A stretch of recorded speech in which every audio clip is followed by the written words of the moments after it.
What's up, everybody? Welcome back to another video. I'm Andrew, this is Aggie. We're here at Nexus Jiu-Jitsu in Folsom. And before we get started, I just want to tell you guys there's going to be a few changes in the format of our monthly and weekly posts, our videos. We have well over 100 videos of just really good technique, a lot of stuff that I poured out from my years of experience, 2 decades of experience, and in both competition and just training, and it's been great. It's been a fun little adventure, and I get this particular comment a lot. Wow, you put all this out there for free? You're doing all this for free? This is crazy. You're doing this for free? I get that a lot, and of course, you know, I don't mind. I love it. I love doing it. I love giving you guys this information and helping those of you out there that have gotten something out of it. It's awesome, but we're gonna make things a little more of a subscription-based idea. How it's gonna change is we're gonna do 1 post a month for just the YouTube channel, right?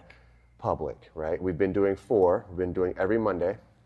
So we're gonna cut that down to 1 post a month, and that'll be public. And then there'll be 4 posts a month for our members.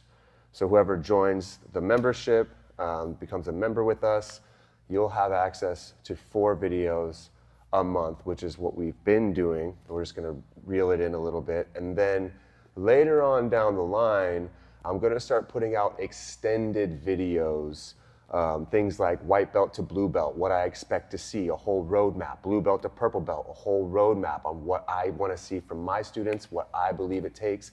Things like entire videos on every single thing you can do from single leg X.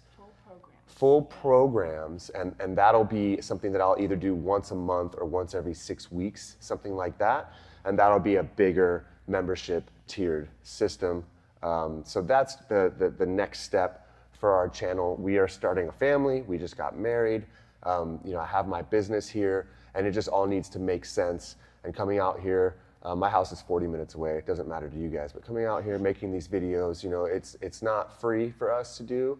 And at this point, if we're losing money to make these videos, it doesn't make sense for me to pay to give you guys all this phenomenal information.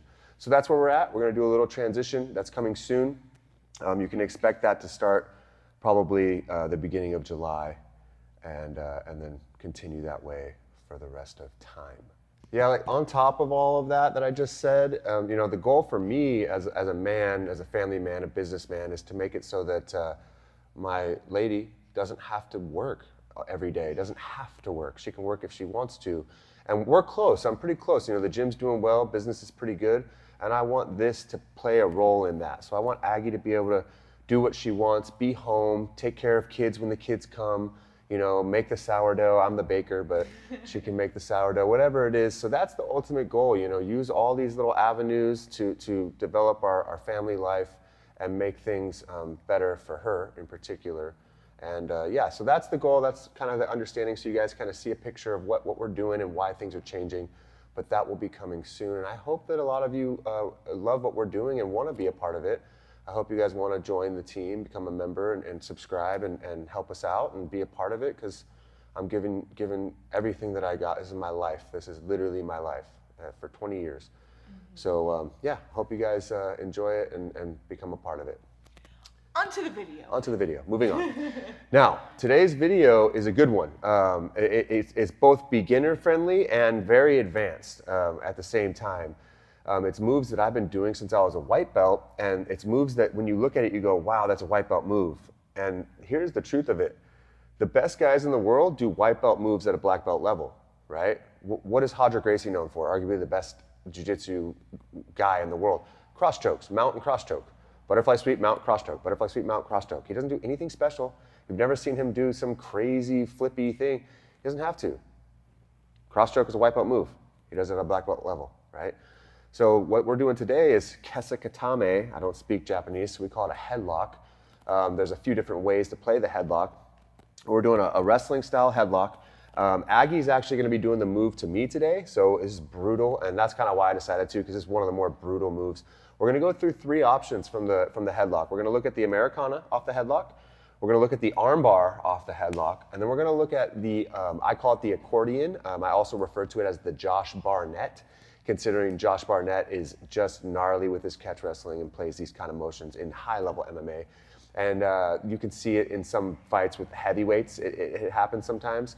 But I have a few guys in my gym, somewhere around 200 pounds. They play this a lot, and it's really, really nasty. The truth of it is, when someone gets the accordion on you, even if you get out of it, you're not okay. It's an asphyxiation type of motion, not a strangle. It's air. It's pressing on your diaphragm, compressing your air. And so it puts you in this panic state of mind. And last time, my student Blake, he's about 200 pounds, brown belt, he put me in it, and it took me about 1.5 minutes to get out of it. And when I finally got out of it, that was the second round of the day. After that round, I could not get my heart to calm down. I couldn't get back to, like, recalibrate back to neutral. And I just had to sit out. I sat against the wall. I felt like I was dying for 30 minutes. It's kind of a wild feeling. And you get a lot of good submissions out of it. So I want to talk about that, go over some really good options. Again, Aggie's going to be doing the moves. I have the mic here, so it might be compressed a little bit. There might be some audio issues, but we're going to try to work that out. So yeah, hopefully this adds some stuff for you guys. Again, very beginner friendly, but if you do it well, you do it right, you can work this all the way up through black belt, right? So yeah, let's take a look at it. All right, guys. So we're going to be here playing in the headlock position. Generally speaking, when it comes to this position for her main focus needs to be my elbow. I've talked about this in a previous video where we talk about escaping the headlock, where I'm trying to get out of this position, and I showed a few ways to do that. A lot of them are predicated on me freeing this elbow first, right? So for her, what I like to do in this position is bring this leg underneath the elbow, right? And a lot of times I'll straighten that leg out like this. So I have a really good wide base, like straighten it. I'll have like a really good wide base playing here. This also gives me the ability to put a lot of weight over the top of the person and pressure them. And then this hip side arm is going to be holding that elbow up and keeping it really tightly packed in there, right? So her leg is stopping my elbow from being able to go to the ground. Her left hand is stopping my elbow from being able to go to the ground. And her right arm's just around my head, just kind of controlling the position. In actuality, most of these motions you can do without even having this arm around my head. You can play it from here. And this is the experiment you can do with some friends. Get them in this exact position and tell them to escape Kesa Gatame, or tell them to escape this position. And they're going to be trying to move, and they're going to be stuck. Then let go of the elbow and just hold the head, both hands on the head. And they're going to get out every time very easily, right? So it shows, that little experiment shows that you must control the elbow if you want to keep this position, okay? Once you accomplish that, now she's going to start doing some little like testers. She's going to see if she can harass my wrist, see if she can control this arm, and if she can, there's really good submissions she can play from here, okay? In the event that she can't get my hands separated, maybe I'm locking my arms down, doing a good pinch, it's really actually kind of dangerous for her to be reaching back, because if I grab this is a big problem for her. Now maybe I put her in some nasty thing, who knows?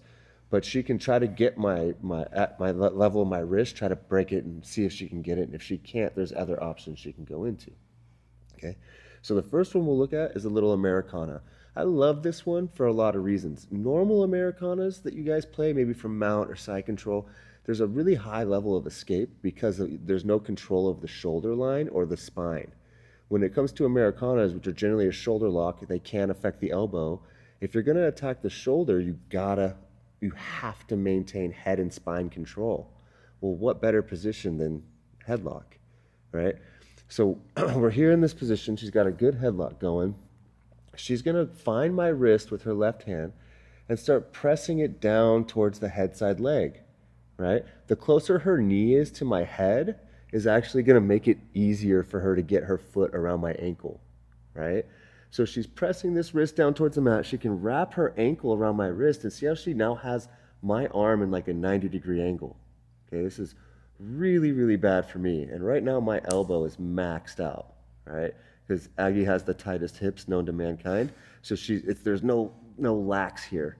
Now for me, if I'm in her position, I triangle my legs so that they cannot straighten their arm and escape the position, right? This is now fully locked in, I can't straighten my arm because now her leg's in the way, right? This is all bad. Now that she has full control of my right arm, she doesn't need to hold my elbow up anymore, so her legs are doing it. She locks her arms around my head. Boom. And now to finish this motion, what she wants to do is she wants to pull my head up, bridge her hips forward, and there's her lock. You can let go now, so my elbow doesn't break, right? And that's the lock right there. So you really, if you don't pull the head up, you can still get good breaks, but it gives them a little bit of an ability to rotate, just a small ability. I don't want that. I literally lock my arms around the head, like fully locked, and I pull that head up off the mat like that. And then the hips go forward, and boom, elbows break in half, shoulders twist off, and it's a beautiful thing, okay? So again, we're here in the lock. She's got a good headlock position, and now she's gonna start fishing around to see if she can harass this arm.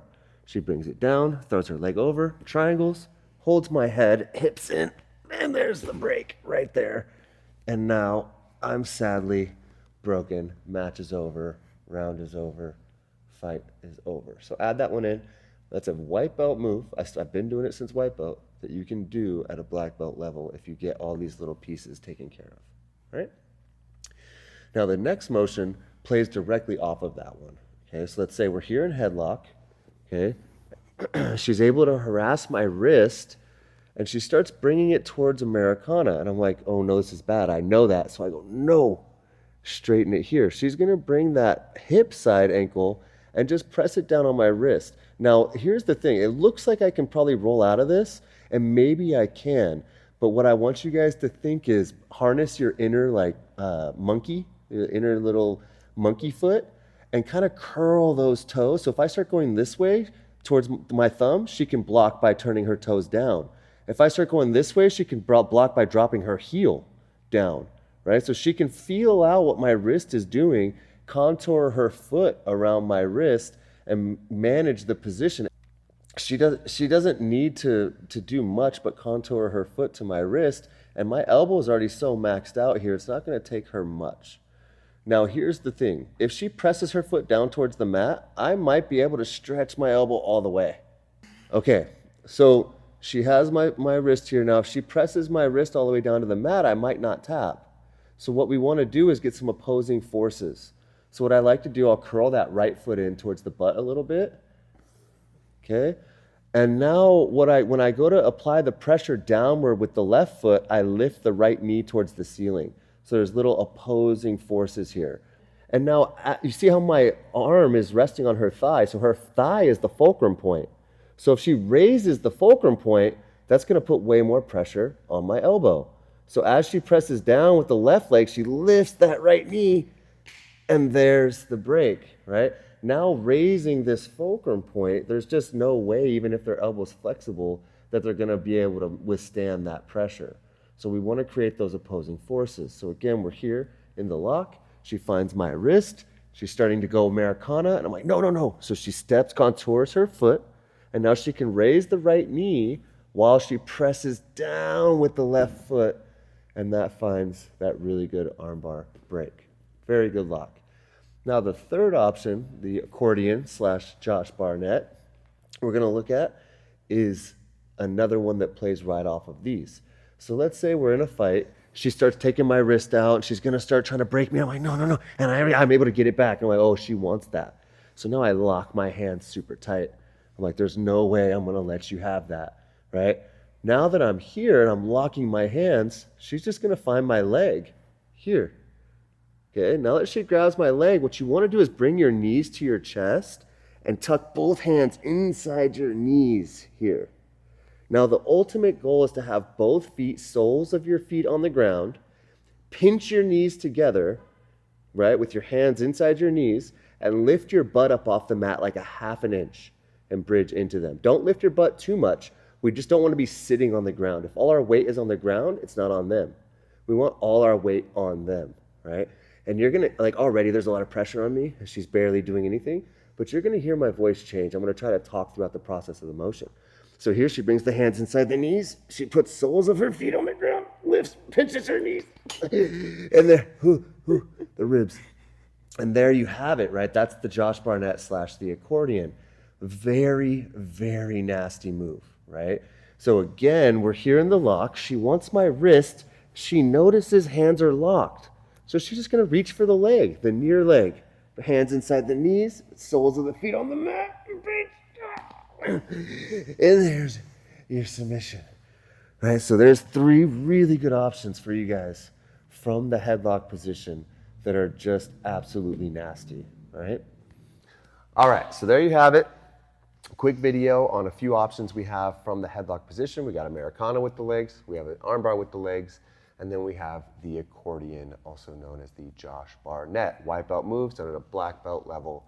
It is nasty. My rib is broken. I can't breathe. It's terrible. She wasn't even trying that hard. It's a really brutal position. Try it out. Add it in. If you have any questions about it, throw it down in the comments. Remember, join the team. Become a member. Let's keep this ball rolling. We got some goals. We got some things we want to put out there. We're going to put some, just continue more great content, especially the long version content where I'm giving you guys just long, 30, 40, 5-minute, hour-long videos of a deep dive technical analysis on things. If you have any questions, things you want to see in the future, throw it down in the comments. Thanks for watching. Like, subscribe, hit the notification bell, and we will see you guys in the next one.